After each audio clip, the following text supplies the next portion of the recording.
Do you often find yourself struggling to focus and get your work done efficiently? Maybe you rely on caffeine to be able to function properly throughout the day. The project that needs your attention most is pushed further and further down the calendar. Sometimes it feels like a cloud over your head, which is inhibiting you to think crystal clear. And at the end of the day, you feel groggy and tired, even if your to-do list is still incomplete. If that sounds a little bit like you, then join me in today's video because this is exactly for you. Because today we're going to talk about how to get crystal clear focus, enter the flow state easily, and improve your productivity by optimizing your biochemistry. And to make that clear, I won't show you some productivity methods that you already know, such as the getting things done method, and I won't tell you that you have to do intermittent fasting in order to focus. In fact, intermittent fasting, for example, from my experience, can do more bad than really improve our performance. And I'll explain you exactly why.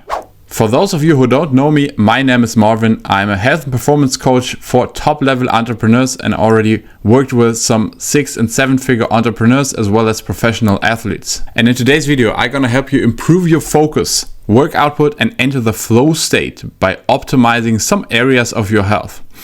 And here's what we're gonna cover. We're going to talk about the connection of sleep and the ability to enter the flow state, why optimizing the gut health is crucial to improve our focus, how to use stimulants like caffeine in order to improve our focus, and of course, some really interesting and practical scientific tools that you can use in order to focus during work. So let's get started. First of all, what is the flow state? And how do we define it? The flow state went really public through a book from the psychologist Mihaly Csikszentmihalyi, aka that guy that's name can't be pronounced. And the flow state is defined by a state where you purely focus on one single task, where you lose the sense of time. Maybe you remember the last time that you spent on a task that you really don't like. And you sit there trying to focus, but you look on the clock like every 5 minutes and the time just won't pass by. That is exactly the opposite of the flow state. Maybe you watched the movie Limitless, where Bradley Cooper is taking a drug where he immediately enters the flow state. That means everything around him happens to disappear and he is purely focused on writing. In fact, the Limitless drug in the real world is known as modafinil, which I really don't recommend to take. First of all, the side effects and long-term damage are huge. And secondly, if you optimize the things we're going to talk about today, you won't need any kind of drugs or stimulants. And the flow state is really one of the most pleasurable states for humans based on a lot of science. For example, time dilutes in cognitive performance can increase over 200% during the flow state. So here I'm going to show you a graph that is comparing the flow state with mushrooms or some kind of psychedelics. And we see real close similarities. So our goal as entrepreneurs, I guess that makes sense now, is to spend the most time possible in that flow state for the sake of being productive and deliver high quality work, but also simultaneously improve our overall mental and physical health. But now let's go into that question, how to enter the flow state easily. And what really many people miss is the huge role of biochemistry in that process. Yes, whether you like what you are doing right now and if you're passionate about it will determine how easy it will be to enter that flow state. Of course, if you have a task that you don't enjoy, it will be more difficult for you. And of course, if you do something that you really like and love, it will be maybe a little bit easier. But from my perspective, the role of biochemistry in entering the flow state is still really underappreciated. And I will give you some really practical tools and tips to use. But first of all, we're going to use a really unique approach by looking at the exact opposite of focus in flow state. Because if we know the opposite, we just have to avoid it, and as a result, we have pure focus and flow. So what is the opposite of pure focus?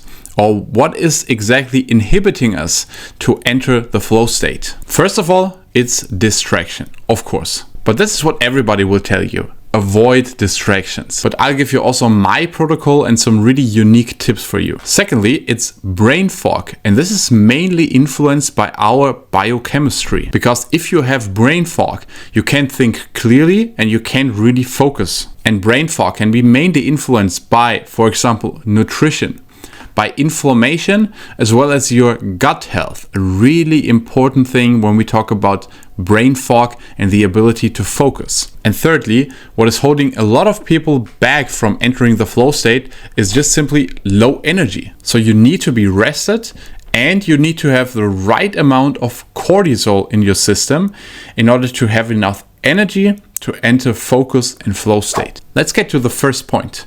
Avoid distractions. And I have some really interesting insights from a neuroscientist that I talked with about that. So I want you to understand two important parts of our brain. One is called the prefrontal cortex, right here. The other part is the amygdala. And important for reaching the flow state is mainly the prefrontal cortex. And it's actually responsible for cognitive control, for decision making, as well as motor control. So this is what the prefrontal cortex is responsible for.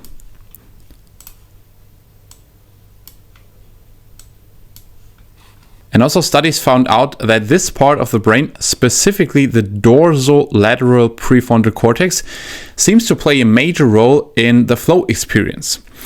The other part that I mentioned was the amygdala.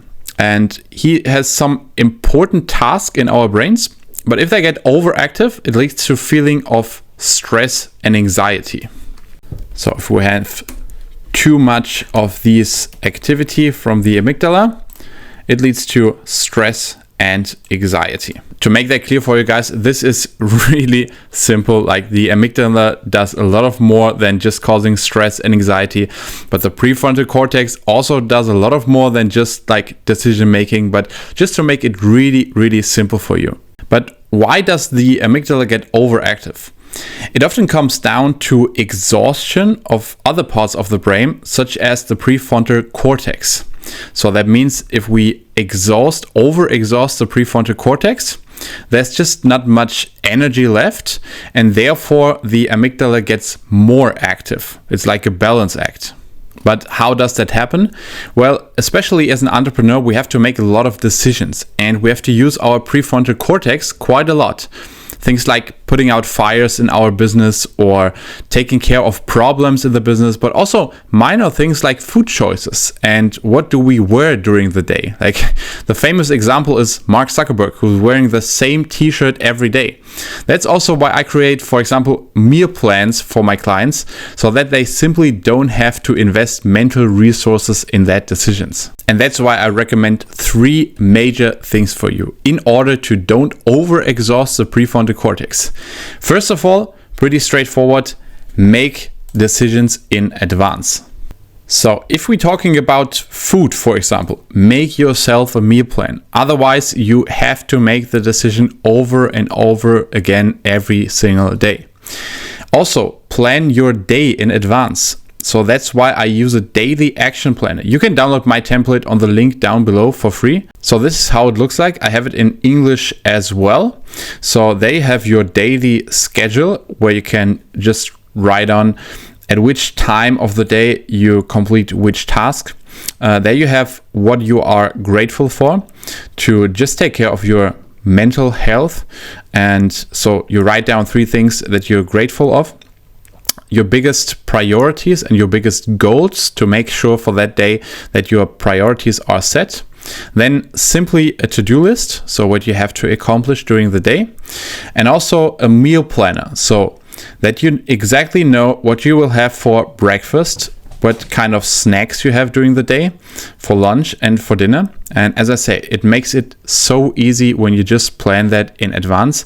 And of course, you have your habit tracker, so they can have your daily habits that you want to accomplish. For example, doing sports, meditation, or some kind of high-performing habits or some habits or routines that you want to accomplish.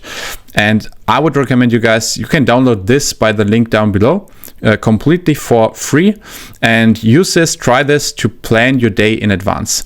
I typically do this to wrap up my work days. So at the end of every work day, I complete my to-do list and my daily action planner for the next day. And this was making it so much easier, to be honest, to relax and come down during the evening. So it helped me really well. I hope it will help you really well too. So you can download this by clicking the link below. For example, Alex Hormozi often talks about that he is placing his deep work times first thing in the morning, first thing in the day, in order to be mentally fresh. And also Jeff Bezos talks about this, that he schedules his most important meetings and decisions at about 10 a.m. in the morning, so after a long period of deep, restful sleep. And third, what I talked about with Dr. Notebaert, that neuroscientist that I talked about, she recommended a specific form of meditation, which is called the mindfulness meditation. Well, that sounds a little bit esoteric, but it really makes sense when we look at the brain, because mindfulness meditation consists of practicing just real presence. So just being present in the moment. So you just simply sit down for a period of time and focus on a specific sensation, such as your breathing, but in comparison to a lot of other meditation forms, you don't count your breaths, but you focus on a really detailed part of your body. So for example, it can be the air that is going down your throat and you just feel it like in your throat, this fresh air. So you just sit down for 10 minutes every day and focus on this one specific part of your body while completely ignoring all of the upcoming thoughts during this practice. And according to Dr. Notebaert, it doesn't really matter at which time during the day you make this. In my experience, I like to do it first thing in the morning, just to make a habit and routine out of it, so it sets me up for the day. Another thing that she talked about, and I found that's really interesting, what exactly happens when you put your phone on flight mode. So what happens exactly with the brain? And studies showed that even when you don't look on your smartphone, your brain is acting differently because it is expecting a message or a phone call. That means it changes the way that your brain is working just simply when the flight mode is on or not. And that's why I recommend, when you want to focus on one specific part, when you want to enter the flow state, to just simply get your phone on airplane mode. Another thing that I highly recommend for entering the flow state more easily is to use specific sounds and beats. Well, I have to say that every personality, every body type is different and needs a little bit different kind of sounds and beats. And this is why I highly recommend brain.fm. Because brain.fm, I don't have any affiliation with them, but I found it really beneficial because you can type in different informations about you, what are your goals, and they create a specific sound and beat for you that you can use while completing any task or while doing some really deep work. Now let's talk about another major factor, what is people holding back from entering the flow state. And this is brain fog. This feeling that there's a cloud above your head that is making it impossible to think clearly. And there are a few factors which can be the reason for the brain fog. First of all, it's the wrong nutrition. Yes, nutrition itself is a huge topic, but I'll give you a pretty simple example. Eat a big plate of pasta for lunch and then try to focus in the afternoon. It simply won't work. You will feel an afternoon crash and will be more likely to take a nap rather than being productive. And pasta is a good example because it consists of two things that it's causing the brain fog. First of all, it's a lot of carbohydrates. That's why I recommend the majority of my clients to really avoid big portions of carbohydrates throughout the day, especially from the source of grains.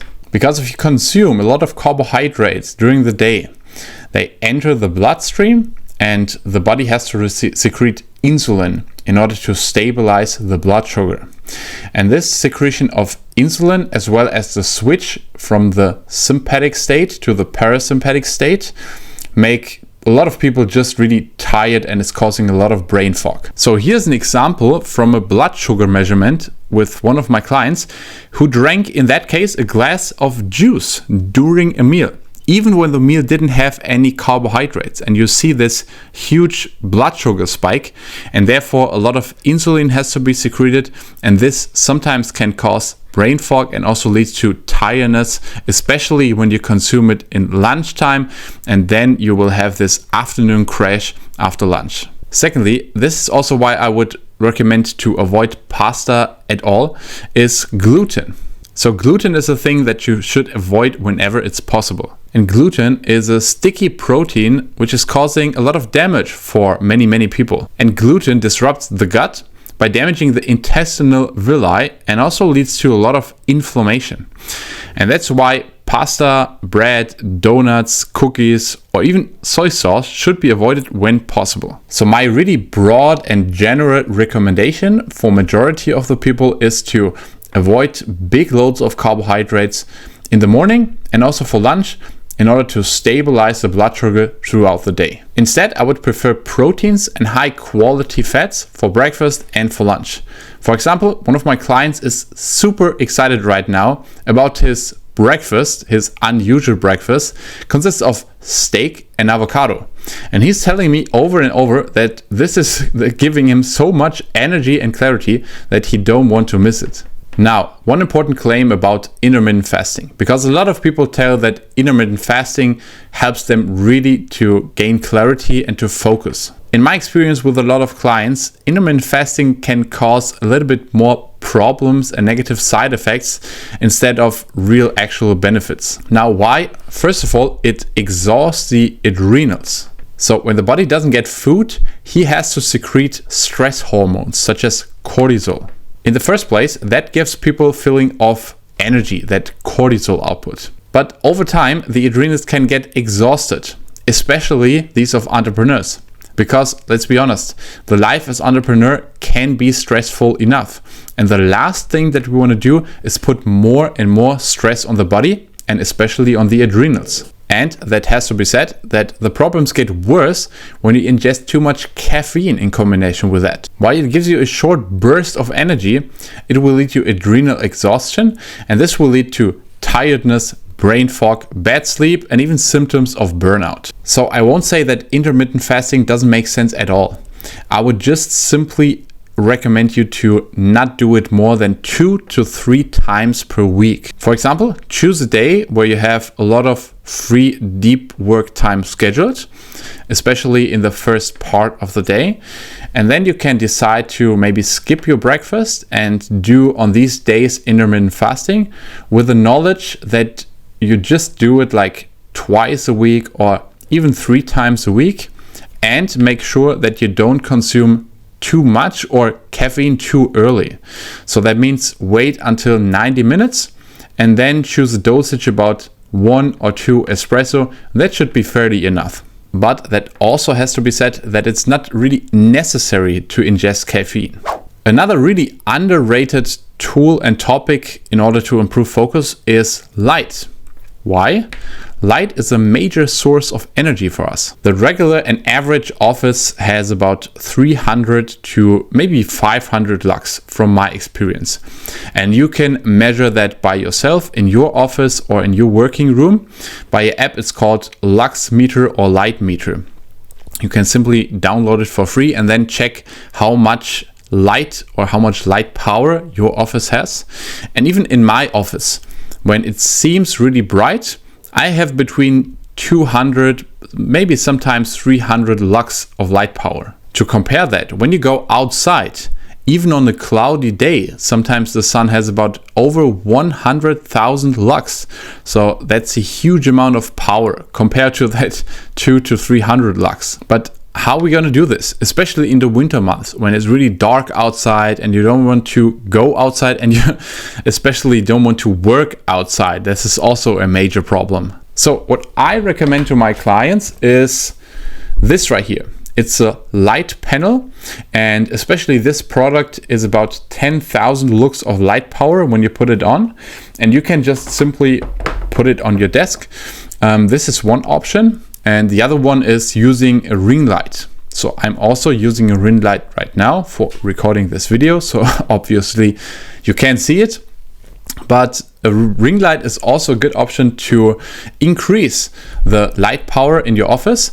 I would just highly recommend to stop using it in the afternoon, because otherwise when you use that amount of light too late during the day, this will massively impact your sleep and your sleep quality or your ability to fall asleep.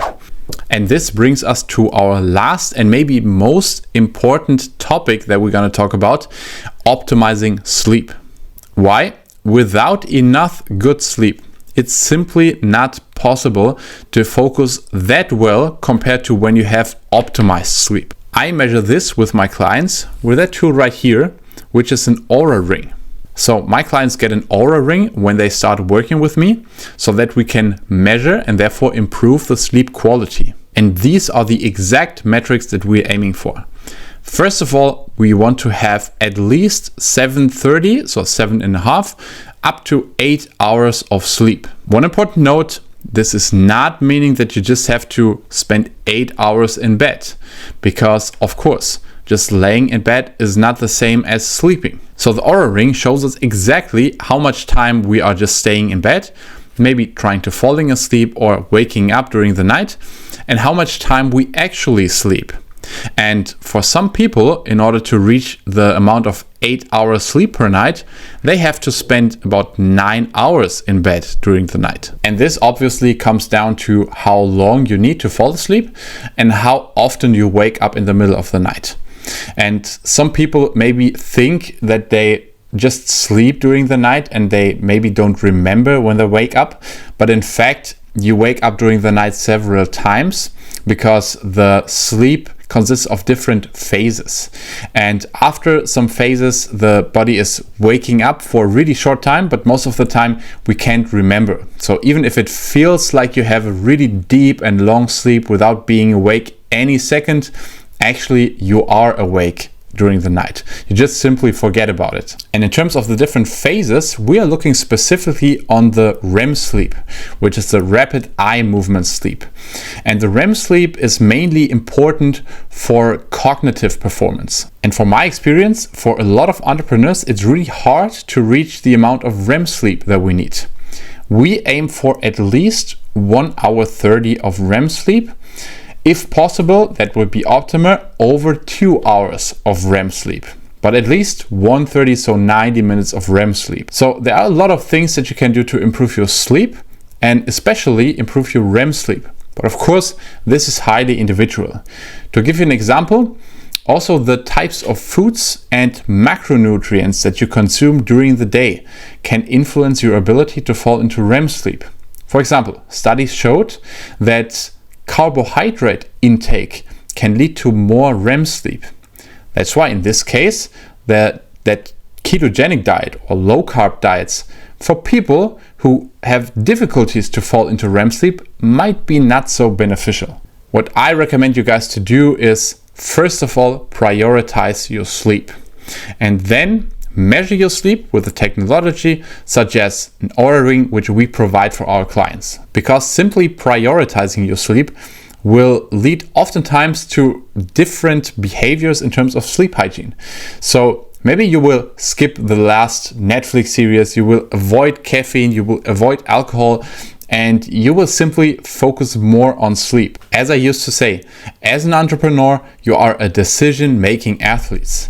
And high-level athletes like Tom Brady, Michael Jordan, didn't sacrifice their sleep in order to watch one more episode of their Netflix series. They prioritized their sleep in order to optimize their performance and achievements. That's it for today. I really hope you liked that video. And if you want me to go deeper in one of these topics that we covered today, then just simply let me know in the comments down below. And if you are an entrepreneur who wants to optimize his health and performance, then of course subscribe to that channel. And that's it for today. See you soon.